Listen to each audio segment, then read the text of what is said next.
എന്റെ രാവണൻ. രചന നുസ്രത്ത് ബാനു. അവതരണം ഷാഹുൽ മലയിൽ. എഡിറ്റിംഗ് ഷെരീജ് പൂനൂർ. നിർമ്മാണം PNR ക്രിയേഷൻസ്. കുളപ്പുരയുടെ വാതിലാരോ മുട്ടിയതും സ്വാസികയും ജിതേന്ദ്രൻ ആകെയൊന്ന് പകച്ചു. വരുണിക്ക് തനിക്കൊരു ആശ്വാസം കിട്ടിയ പോലെ തോന്നി. മുക്കലും മുകളിലുമായി അവൾ ഓരോ ശബ്ദമുണ്ടാക്കാൻ ശ്രമിച്ചു. ജിതേന്ദ്രൻ അവളൊരു ഭാഗത്തേക്ക് നീക്കി. അവനും മറഞ്ഞു നിന്നു. സ്വാസിക ചെന്ന് ഡോർ തുറന്നു. ഹോ, എത്ര നേരം മുട്ടുന്നു, ഒന്ന് തുറന്നൂടെ? ഓ, അമ്മയായിരുന്നോ, ഒന്ന് മിണ്ടിക്കൂടെ? സേതുലക്ഷ്മി അകത്തേക്ക് ഒരു ഡോറടച്ചു. എവിടെ, എല്ലാം കഴിഞ്ഞോ? ദേ കിടക്കണു, ഇനി ആ വെള്ളത്തിലേക്ക് അങ്ങ് ഇടാനേ ഉള്ളൂ. വരുണി സേതുവിനെ കണ്ടതും പ്രതീക്ഷകൾ നഷ്ടപ്പെട്ട് വേദനയോടെ നോക്കി അവരെ. എന്റെ മോളെ, ദേ അവിടെ ഇവിടെ അന്വേഷിച്ചു തുടങ്ങി, ഒന്ന് വേഗം. ഞാൻ പുറത്ത് നോക്കിയിട്ട് വരാം, അപ്പോഴേക്കെല്ലാം തീർത്തേക്ക്. ആരെങ്കിലും വരുന്നുണ്ടോ നോക്കട്ടെ. അതും പറഞ്ഞ് സേതു പുറത്തേക്ക് ഇറങ്ങി. സ്വാസിക ഡോറടിച്ച് വരുണിക്ക് മുമ്പിൽ മുട്ടുകുത്തിയിരുന്നു. സോറി ഡിയർ, നീ ശരിക്കും ഇങ്ങോട്ട് വന്നതേ നിന്റെ മരണം ഏറ്റുവാങ്ങാൻ വേണ്ടിയാ. അപ്പൊ ഗുഡ് ബൈ. നീ പേടിക്കണ്ട, വൈകാതെ കൂട്ടി നിന്റെ പുന്നാര ചേച്ചി അവളും എത്തും. ശേഷം അവൾ ജിതേന്ദ്രനെ നോക്കി. കൊണ്ട് തള്ളിയേ കേട്ടാ. വരുണി വേണ്ട എന്നർത്ഥത്തിൽ തലയാട്ടിയതും ഒരു പുച്ഛച്ചിരിയോടെ ജിതേന്ദ്രൻ അവളെ എടുത്തുയർത്തി. പടവുകൾ ഓരോന്നായി ഇറങ്ങി. അവസാന പടവിലെത്തിയതും വരുണി എല്ലാ ദൈവങ്ങളെയും ഓർത്ത് കരഞ്ഞു. അപ്പോഴും കുതിരിക്കൊണ്ട് രക്ഷപ്പെടാനുള്ള ശ്രമം നടത്തുന്നുണ്ടായിരുന്നു അവൾ. ജിതേന്ദ്രൻ സ്വാസികയെ നോക്കി നിറഞ്ഞ പുഞ്ചിരിയോടെ നിൽക്കുന്നുണ്ട്. വരുണിയുടെ മുഖത്തേക്ക് നോക്കി. അവളുടെ നിറഞ്ഞൊഴുകുന്ന മിഴികൾക്കാണെ പുച്ഛിച്ചുകൊണ്ട് അവൾ ഊക്കോടെ കുളത്തിലേക്ക് എറിഞ്ഞു. ഇരുകൈകളും കാലുകളും കെട്ടിയതിനാൽ ഒന്ന് നീന്തി രക്ഷപ്പെടാൻ പോലും കഴിയാതെ അവൾ മുങ്ങിക്കൊണ്ടിരുന്നു. സ്വാസികയെല്ലാം കണ്ട് ആസ്വദിച്ച് പുച്ഛച്ചിരിയോടെ നോക്കി. പെട്ടെന്ന് കുളപ്പുര ഡോറിൽ മുട്ടുന്ന ശബ്ദം കേട്ടതും സ്വാസികയും ജിതേന്ദ്രനൊന്ന് മുഖത്തോട് മുഖം നോക്കി. അത് അമ്മയാവും, നീ പോയി തുറന്നു കൊടുക്ക്. അമ്മയും കൂടെ കാണട്ടെ അവള് ചത്ത് മലക്കുന്നത്. ജിതേന്ദ്രൻ പുച്ഛത്തോടെ പറഞ്ഞു. സ്വാസിക ചെന്ന് ഡോർ തുറന്നു. മുന്നിൽ നിൽക്കുന്ന ആളെ കണ്ട് സ്വാസിക തന്റെ ശ്വാസം നിൽക്കുന്ന പോലെ തോന്നി. നിരഞ്ജൻ. പതർച്ചയോടെ അവിടെ ചുണ്ടുകൾ മൊഴിഞ്ഞു. നിരഞ്ജൻ എന്ന് കേട്ടതും ജിതേന്ദ്രൻ നിന്നിടത്തും ഡോറിന് പുറകിൽ ചുമരിലേക്ക് ചാരി നിന്നു. വിഴുന്ന കണ്ണാലെ ശ്വാസം എടുക്കാതെ തന്നെ നോക്കുന്നവളെ കാണെ നിരഞ്ജൻ അത്ര പന്തിയായി തോന്നിയില്ല. നീ എന്താ ഇവിടെ? പെട്ടെന്നുള്ള നിരഞ്ജന്റെ ചോദ്യമാണ് അവളെ സ്വഭാവത്തിലേക്ക് എത്തിച്ച്. അതിനെ ഞാൻ കുളിക്കാൻ. അവളുടെ വാക്കുകളിൽ അവൾ എന്തോ ഭയക്കുന്ന പോലെ തോന്നിയെങ്കിലും സംശയത്തോടെ തന്നെ പിന്തിരിഞ്ഞടക്കാൻ ഒരുങ്ങവേ വെള്ളത്തിലെന്തോ പൊങ്ങിത്താവുന്ന ശബ്ദം കേട്ടതും വീണ്ടും മുന്നോട്ട് നോക്കി അവൻ. വെള്ളത്തിൽ അതിശക്തിയിൽ കുമിളകൾ പൊന്നുന്ന കണ്ടതും സംശയത്തോടെ അകത്തേക്ക് കയറാൻ നിരഞ്ജനെ സ്വാസിക തടഞ്ഞു. നിരഞ്ജൻ, എനിക്ക് കുളിക്കണം, താൻ പോ, ഞാൻ എല്ലാവരെയും വിളിക്കും. മാറിക്കടി അങ്ങോട്ട് പറയുന്നതിനോടൊപ്പം നിരഞ്ജൻ അവളെ സൈഡിലേക്ക് പിടിച്ചു തള്ളി. വേഗം കുളപ്പടവുകൾ ഓരോന്നായി ഇറങ്ങി. ഈ സമയം ജിതേന്ദ്രൻ വേഗം സ്വാസികയും പിടിച്ച് പുറത്തേക്ക് ഇറങ്ങി. നിരഞ്ജൻ വെള്ളത്തിലേക്ക് നോക്കിയെങ്കിലൊന്നും കാണുന്നില്ല. പെട്ടെന്ന് എന്തോന്ന് പൊങ്ങി വീണ്ടും വെള്ളത്തിലേക്ക് പോകുന്ന കണ്ട നിരഞ്ജൻ പകച്ചുപോയി. അതൊരു സ്ത്രീ രൂപമാണെന്ന് മാത്രമേ അവന് മനസ്സിലായതുള്ളൂ. മറ്റൊന്നും ചിന്തിക്കാതെ അവൻ വെള്ളത്തിലേക്ക് എടുത്തിയാടി. പുറത്തേക്ക് ഇറങ്ങിയ സ്വാസിക ഭ്രാന്തിയെ പോലെ മുടി പിടിച്ച് കോർത്തു വലിച്ചു. എങ്ങനെയാട്ടാ അവൻ ഇവിടെ എത്തിയത്? അവൻ പോയിന്ന് നാളെ തിരിച്ചു വരുന്ന ഉറപ്പാക്കിയിട്ടല്ലേ നമ്മൾ? എന്നിട്ട് എങ്ങനെ? എല്ലാം നശിച്ചു. ഇനി നിരഞ്ജൻ പുറത്തു വന്ന. ഇതേ സമയം സേതുലക്ഷ്മി അങ്ങോട്ട് ഓടി വന്നു. മോളെ, എന്തായി? അവൾ തീർന്നോ? എന്നെ കൊണ്ടൊന്ന് പറയിപ്പിക്കൽ തള്ളേ. അയ്യോടാ മോനെ ജിതേന്ദ്ര, ഇവൾക്ക് എന്താടാ അവളുടെ ശവം കണ്ട് ഭ്രാന്തായോ? എന്റെ അമ്മയും അമ്മയിലും ആരും വരാൻ നോക്കിക്കൊള്ളാന്ന് പറഞ്ഞത്. എന്നിട്ടിപ്പോ കറക്റ്റ് ടൈമിൽ അവനെത്തി. ആര് മോനെ? വേറെ ആര്? അവൻ നിരഞ്ജൻ.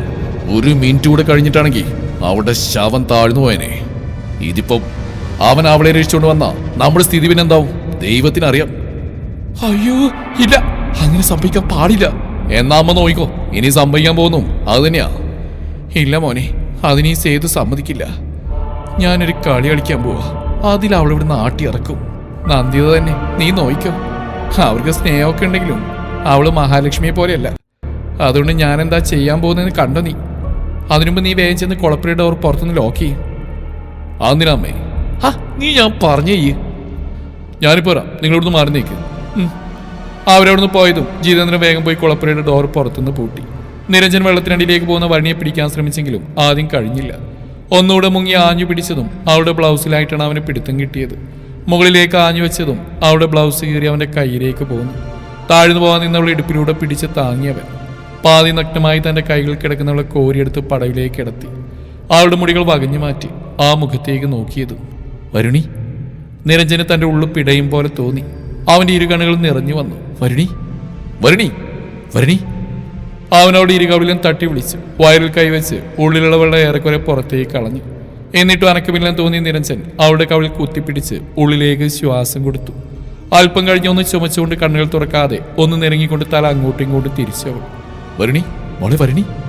അപ്പോഴാണ് അവൻ അവളിലേക്ക് ശ്രദ്ധിച്ച് അവൻ വേഗം അവളിൽ നിന്നും തലയിരിച്ചു. വേഗം തന്റെ ഷർട്ട് ഊരി പാതി നഗ്നമായി കിടക്കുന്നവളുടെ മേലെ പൊതിഞ്ഞു പിടിച്ചു. ശേഷം അവളുടെ കൈയിലെയും കാലിലെയും കെട്ടുകൾ ഊരി അവളുടെ പാദങ്ങളിലും കൈപ്പത്തിയിലും അവന്റെ കൈകൾ ഉരസി ചൂട് പിടിപ്പിച്ചു.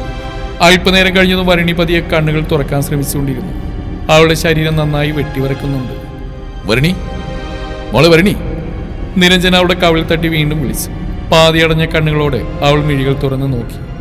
നിരഞ്ജന മുഖം കണ്ടതും സത്യമോ മിഥ്യയോ എന്നോർത്ത് അവളുടെ മിഴികൾ ഇടതടവില്ലാതെ നിറഞ്ഞൊഴുകി.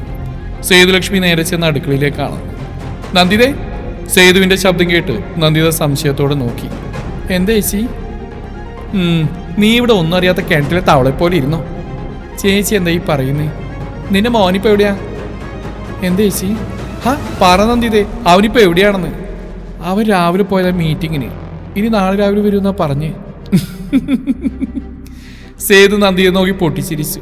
മീറ്റിംഗ്? അവന്റെ മീറ്റിംഗ് കൊളപ്പൂരിലാണ് നന്ദിതേ. ചേച്ചി എന്തൊക്കെയാ നിങ്ങൾ ഈ പറയുന്നേ? നീ ഒന്ന് പോയി നോക്ക് നന്ദിതേ. ചിലരിവിടെ പല ദരിദ്രവാസികളെയും കൊണ്ട് താമസിപ്പിച്ചിട്ടുണ്ടല്ലോ. അവരൊത്ത്. ചേച്ചി വായിൽ തോന്നുന്നു വിളിച്ചു പറയത്. മഹാലക്ഷ്മിയുടെ ശബ്ദമുയർന്നു. സേതു അവരെ നോക്കി പുച്ഛിച്ചു. ഞാൻ പറയുന്നതാണോ അവിടെ അവൻ കാണിച്ചു കൂട്ടുന്നതാണെന്ന് ആദ്യം പോയി നോക്ക്, എന്നിട്ട് എന്നോട് എതിർത്താൽ മതി. ഓരോന്നിനെ വീട്ടിൽ കയറ്റുമ്പോൾ ഓർക്കണം. നിർത്തി ചേച്ചി, എന്നും പറയാന്ന് കരുതിയത്. പറയുന്നത് എന്റെ മോനെ കുറിച്ചാണെന്ന് ഓർമ്മ വേണം. എന്നാ നീ ചെന്ന് നോക്ക് നന്ദിതേ. സേതുവിനെ ദേഷ്യത്തോടെ നോക്കിക്കൊണ്ട് നന്ദിത കുളപ്പുരയിലേക്ക് ചെന്നു. അടഞ്ഞുകിടക്കുന്ന കുളപ്പുര ഡോറ് തുറന്നു. നിരഞ്ജനെ അവന്റെ മടിയിൽ കിടക്കുന്ന വരണിയെയും കണ്ടതും ഒരു നിമിഷം നന്ദിതയും മഹാലക്ഷ്മിയും തറഞ്ഞുപോയി. പിറകെ വന്ന ദുർഗയും ദേവും മാളും ഗോപുവും എല്ലാം കണ്ട കാഴ്ചയിൽ തരിച്ചു നിന്നു. നന്ദിത ഇരുവരുടെയും മുമ്പിലേക്ക് ചെന്ന് നിന്നു. നിരഞ്ജൻ നന്ദിതയെ കണ്ടതും വരണിയെ പടവിലേക്ക് ചാരി നിർത്തി. നിരഞ്ജൻ നന്ദിതയുടെ മുമ്പിൽ എഴുന്നേറ്റ് നിന്നു. കിട്ടിയാടിയിൽ നിരഞ്ജൻ പകപ്പോടെ നന്ദിതയുടെ മുഖത്തേക്ക് ഉറ്റുനോക്കി. അവന്റെ കണ്ണുകൾ നിറയുന്ന കണ്ട നന്ദിത ഒന്നും മിണ്ടാതെ അകത്തേക്ക് ഓടി. നിരഞ്ജൻ തന്റെ ഇരുകണ്ണുകൾ ഇറുകി അടച്ചു. അവന്റെ പേശികൾ വലിഞ്ഞു മുറുകി. ദുർഗ വരണിയുടെ അടുത്തെന്ന് അവളെ പൊതിഞ്ഞു പിടിച്ചു.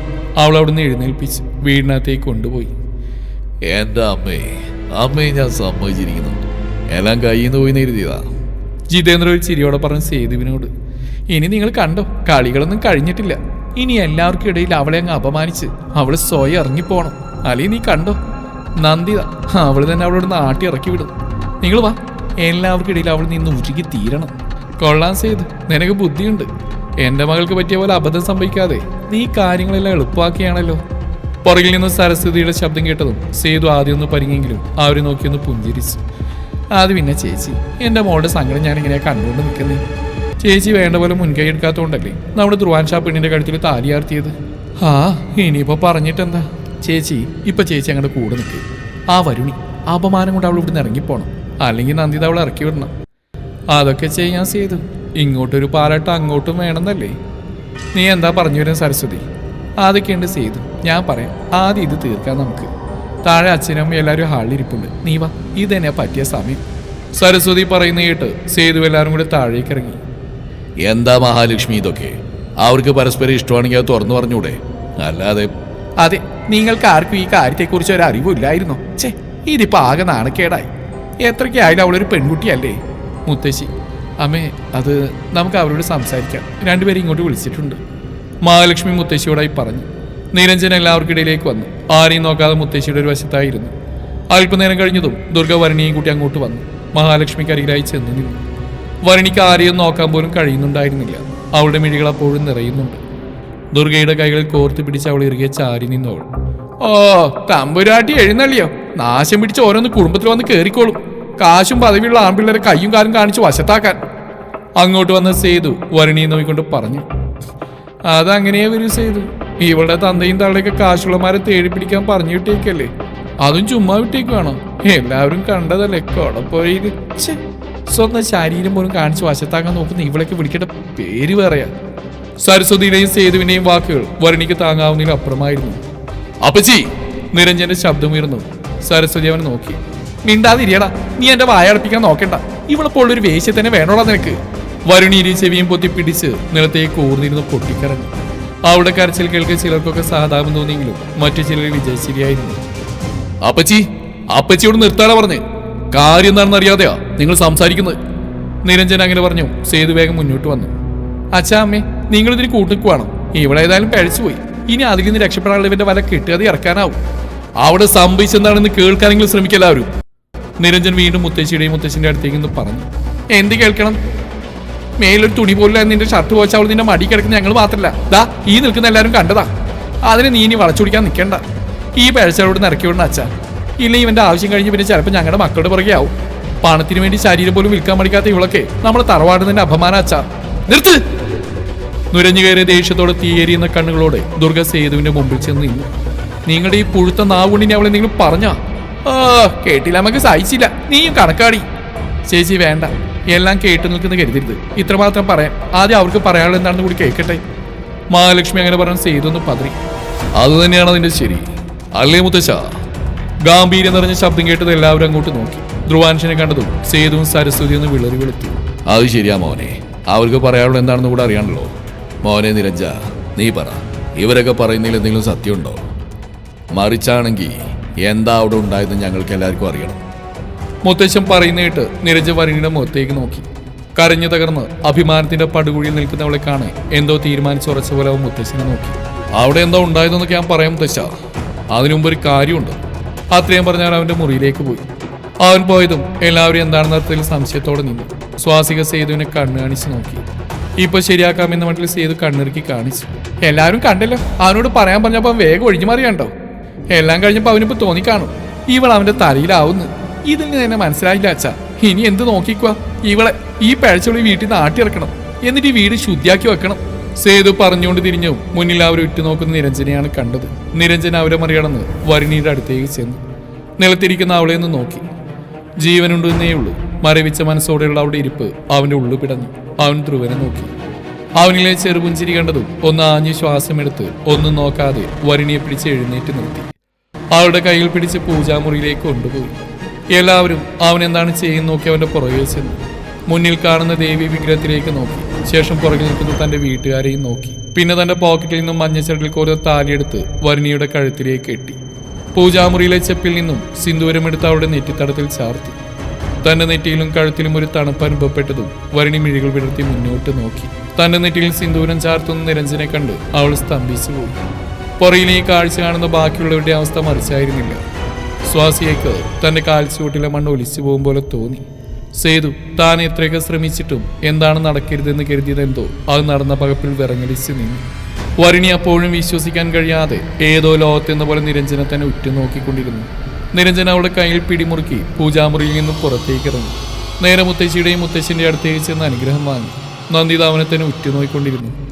മുത്തശ്ശന്റെ അടുത്ത് നിന്ന് നന്ദിതയുടെ അടുത്തേക്ക് ചെന്ന് കാലിൽ തൊട്ട് അനുഗ്രഹം വായിച്ചു. അമ്മ എന്നെ തല്ലിയതിൽ എനിക്കൊരു വിഷമവുമില്ല. പക്ഷേ അതിനുമുമ്പ് അമ്മയ്ക്ക് എന്നോടൊന്ന് ചോദിക്കായിരുന്നു എന്താണ് ഉണ്ടായതെന്ന്. ഇത്രയും നേരം എല്ലാവരും ഇതാ ഈ നിൽക്കുന്നവളെ കുറ്റപ്പെടുത്തി. അവിടെ സംഭവിച്ചെന്താണെന്ന് പോലും അറിയാതെ ഈ പഴച്ചവരുടെ കഴുത്തിൽ താലിയിട്ടിയും പോരാ, നീ ഇത് ന്യായം പറയുന്നോടാ. നുരഞ്ഞേറിയ ദേഷ്യത്തോടെ സേതുലക്ഷ്മി നിരഞ്ജന നേരെ ചാടിക്കേറി. ഒന്ന് നിർത്തപ്പച്ചി, ഞാനും തന്നെ ഏതറ്റം വരെ പോകുന്ന കാത്തിരിക്കായിരുന്നു. ഇനി അപ്പച്ചി പറ, കൊളപ്പുരയിൽ ശരിക്കും നടന്നെന്താണെന്ന്. സേതു ഒന്ന് പതിരെങ്കിലും കള്ളം പിടിക്കാതിരിക്കാൻ പിടിച്ചിരുന്ന അവര്. ആഹാ, ഇത് കൊള്ളാം. ഇപ്പൊ വാദിയെ പ്രതിയാക്കുന്നോ? നീയൊക്കെ കാണിക്കാൻ തെമ്മാടത്തിൽ ദേ ചെറുക്ക എന്റെ തലയിൽ കൊണ്ടിടാന്ന് കരുതണ്ട. ഇല്ല അപ്പച്ചി പറയണ്ട. പക്ഷേ ഇതാ ഈ നിൽക്കുന്നവളെ കൊണ്ട് തന്നെ എല്ലാവരുടെയും മുമ്പിൽ വെച്ച് പറയിപ്പിക്കും ഞാൻ. പറഞ്ഞുകൊണ്ട് സ്വാസിയുടെ കയ്യിൽ പിടിച്ച് മുന്നോട്ട് നിർത്തി. അവിടെ ഇരുകവളിലും മാറി മാറി അടിച്ചുകൊണ്ടിരുന്നവൻ. അയ്യോ എന്റെ മോള്, എടാ വിടറാ, അവള് വിടാൻ. സേതു എന്ന് അവനെ പിടിച്ചു മാറ്റാൻ നോക്കിയതും ഒന്ന് മാറിക്ക് തള്ളേ. സേതുവിനൊരു മൂലയിലേക്ക് തള്ളി വീഴ്ത്തിയവൻ. അയ്യോ എന്റെ നടു. സേതു നടുപിടിച്ച് നിലത്തേക്ക് വീണു. സ്വാസിക തന്റെ തല ഇറങ്ങുന്ന പോലെ തോന്നി. ഇരുകവളും പൊട്ടിപ്പിളരുന്ന വേദനയുണ്ടെങ്കിലും അവൾ വാ തുറന്ന അക്ഷരം പോലും പറഞ്ഞില്ല. മോനെ നിരഞ്ജ, മതിയാക്ക്. നന്ദിതേ, മഹാലക്ഷ്മി, നിങ്ങൾ അവരൊന്ന് പിടിച്ചു നിർത്ത്. ഇല്ല അച്ഛാ, അവള് തെറ്റിയിട്ടുണ്ടെങ്കിൽ അതിനുള്ള ശിക്ഷ അവൾ അർഹിക്കുന്നുണ്ട്. മഹാലക്ഷ്മി അങ്ങനെ പറഞ്ഞു. മുത്തശ്ശനും മുത്തശ്ശനും പിന്നെ മറുത്തൊന്നും പറയാൻ പോയില്ല. സ്വാസിക വാടിത്തളം നിലത്തേക്ക് വീണു. നിരഞ്ജൻ അവിടെ മുടിക്കുത്തിൽ പിടിച്ച് എഴുന്നേൽപ്പിച്ചു. അവളുടെ കഴുത്തിൽ പിടിമുറുക്കി ചുമരിലേക്ക് ചേർത്ത് പിടിമുറുക്കി. അവളുടെ കണ്ണുകൾ പുറത്തേക്ക് തള്ളി വന്നു. സേതുലക്ഷ്മി തറക്ക് കൈയടിച്ച് അലറി. അയ്യോ എന്റെ മോളെ കൊല്ലുന്നേ, അയ്യോ ജിതേന്ദ്ര, സ്വാസിക ഉള്ള ബലത്തിൽ നിരഞ്ജന ഇരുകൈകളാലും പുറകോട്ട് തള്ളി. കഴുത്തുഴിഞ്ഞ് അവൾ ആഞ്ഞു ശ്വാസമെടുത്തു. ശ്വാസഗതി ഒന്ന് നേരെയായതും മുറുകിയ മുഖത്തോടെ എല്ലാവരെയും നോക്കിയിട്ട് അവൾ അലറി. അതെ, ഞാൻ തന്നെയാ അവളെ പിടിച്ചു വെച്ചത്. അവളെ വെള്ളത്തിൽ മുക്കിക്കൊല്ലാൻ തന്നെയാ. ദേഷ്യത്തോടെ അലറി വിളിച്ച് പറഞ്ഞു. സേതു പറയരുന്ന നിറത്തിൽ അവളെ നോക്കി തലയാട്ടി. ബാക്കി എല്ലാവരും വിശ്വസിക്കാൻ കഴിയാതെ അവളെ പകപ്പോടെ നോക്കി. സ്വാസിക നിരഞ്ജനെ നോക്കി വീറോട് അവന്റെ മുമ്പിൽ ചെന്ന് നിന്നു. നീ ഒറ്റരുത്തൻ അവിടെ വന്നില്ലായിരുന്നെങ്കിൽ ഞാൻ ആഗ്രഹിച്ച പോലെ ആ കുളത്തിൽ ഇവിടെ ശവം പൊങ്ങിയനെ. ഇനിയും വൈകിട്ടില്ല. ഞാൻ ആഗ്രഹിച്ചൊന്നും ഞാൻ മറ്റാർക്കും വിട്ടുകൊടുക്കില്ല നിരഞ്ജൻ, വിട്ടുകൊടുക്കില്ല. പിന്തിരിഞ്ഞ് വരണിക്ക് നേരെ ചീറിയെടുത്ത് അവിടെ കഴുത്തിൽ പിടിമുറുക്കിയതും നിലത്തേക്ക് തെറിച്ച് വീണ സ്വാസിക്കാണ് എല്ലാവരും മുന്നോട്ട് നോക്കിയതും കാണുന്നത്. ഭദ്രകാളിയെ പോലെ കരി പൂണ്ട് നിൽക്കുന്ന ദുർഗയാണ്. സ്വാസിക തികഞ്ഞ ഞെട്ടലിൽ ദുർഗയെ നോക്കി. നീ എന്റെ ദേഹത്ത് കൈവെക്കും അലിടി പറഞ്ഞു തീരും മുമ്പ് ദുർഗയുടെ കൈകൾ അവിടെ കവിളിൽ പതിച്ചു. അവളുടെ കൈയിൽ പിടിച്ച് വലിച്ചിഴച്ചു. അവളെ പിടിച്ചു വലിച്ച ദുർഗ പുറത്തേക്ക് കൊണ്ടുവന്നു. വീണ്ടും അവളുടെ ഇരുകവിളിലും മാറി മാറി അടിച്ചു. ശേഷം മുറ്റത്തേക്ക് തള്ളി. മുറ്റത്തേക്ക് വീണ സ്വാസിക പതിയെ എഴുന്നേറ്റ് ചുറ്റും നോക്കി. പുറത്തെ ജോലിക്കാരടക്കം എല്ലാവരും തന്നെ ഉറ്റു നോക്കുന്നുണ്ട്. എവിടുന്നോ വലിഞ്ഞു കയറി വന്ന നീ എന്നെ പുറത്താക്കാൻ നീ ആരാടി? നിന്നെ പുറത്താക്കാൻ പൂർണ്ണ അവകാശം എനിക്കുണ്ട് സ്വാസിക. നീ മറന്നുപോയ സ്വാസിക വെറും ദുർഗയല്ല, ദുർഗ ധ്രുവാൻഷ്വർമ്മയാണ്. അത് നീ മറന്നുപോയ സ്വാസിക. ദുർഗയുടെ ഉറച്ച വാക്കുകൾ സ്വാസികയുടെ കാതിൽ തറഞ്ഞതും ദുർഗയോടുള്ള പക സ്വാസികയിൽ നുരഞ്ഞു കയറി. അച്ഛാ, നീ അഹങ്കാരിന്റെ മോളെ പുറത്താക്കി അച്ഛ. സേതു ധൈര്യതയോടെ പറഞ്ഞു. മുത്തശ്ശൻ ദുർഗയെ നോക്കി, പിന്നെ സേതുവിനെ നോക്കിക്കൊണ്ട് പറഞ്ഞു. അവള് ചെയ്തത് മാത്രമാണ് ശരി സേതു. അവളത് ചെയ്തില്ലെങ്കിൽ എൻ്റെ കൈ കൊണ്ട് ഞാനത് ചെയ്യുമായിരുന്നു. നിന്റെ മകളോടൊപ്പം നിനക്കും വേണമെങ്കിൽ പോവാം, ആരും നിന്നെ തടയില്ല. തന്റെ അച്ഛന്റെ വാക്കുകൾ കൂടെ കേട്ടതും സേതുലക്ഷ്മി എല്ലാം കൈവിട്ടുപോയെന്ന് മനസ്സിലാക്കി. പകയേറിയുന്ന കണ്ണോടെ നോക്കി ദുർഗയെ. സ്വാസിക ദുർഗയെ ക്രൂരമായ കണ്ണുകളോടെ നോട്ടമിട്ടു. പതി എഴുന്നേറ്റ് അവളുടെ മുന്നിലേക്ക് വന്നു. നീ കുറിച്ചു വെച്ചോ ദുർഗ, ഇന്ന് നീ ചെയ്തതിന് നിന്നെ കൊണ്ട് എണ്ണി എണ്ണി കണക്ക് പറയിപ്പിക്കും ഞാൻ. അന്ന് നിന്റെ കണ്ണുനീര് കണ്ട് ഞാൻ ആനന്ദിക്കുന്ന ഒരു ദിവസം അതധികം വിദൂരമല്ല ദുർഗ. ഇറങ്ങി പോടി. അപമാനത്തിന്റെ പടുകുളിൽ വീണ പോലെ തോന്നി സ്വാസിയക്ക്. ആരെയും നോക്കാതെ അവൾ തിരിഞ്ഞു. അയ്യോ മോളെ, എന്റെ മോള് പോവല്ലേ? സേതുലക്ഷ്മി ഉറക്കെ അലറി വിളിച്ചു. തറവാടിന്റെ ഗേറ്റ് അടന്ന് പുറത്തേക്ക് നടക്കുമ്പോഴും സ്വാസികയുടെ കണ്ണിൽ അഗ്നി ഇരിക്കുകയായിരുന്നു. ദുർഗ, നീ കാത്തിരുന്നു ദുർഗ. അവളുടെ ചുണ്ടുകൾ പുലമ്പിക്കൊണ്ടിരുന്നു. അല്പം ദൂരെത്തിയത് ഒരു കാർ വന്ന് അവളുടെ മുമ്പിൽ വന്ന് നിന്നു. അവൾ അതിനുള്ളിലേക്ക് നോക്കിയതും ഒരു വഷളം ചിരിയോടെ നിൽക്കുന്ന ക്രിസ്റ്റിയെ കണ്ടു അവൾ ചൂഴ്ന്നു നോക്കി. അവൾക്ക് കയറാൻ വേണ്ടി ഡോർ തുറന്നെടുത്തു. അവളൊന്നും ചിന്തിക്കാതെ ആ കാറിലേക്ക് കയറി. തുടരും ഈ കഥയുടെ ബാക്കി ഭാഗം നാളെ ഇതേ സമയം.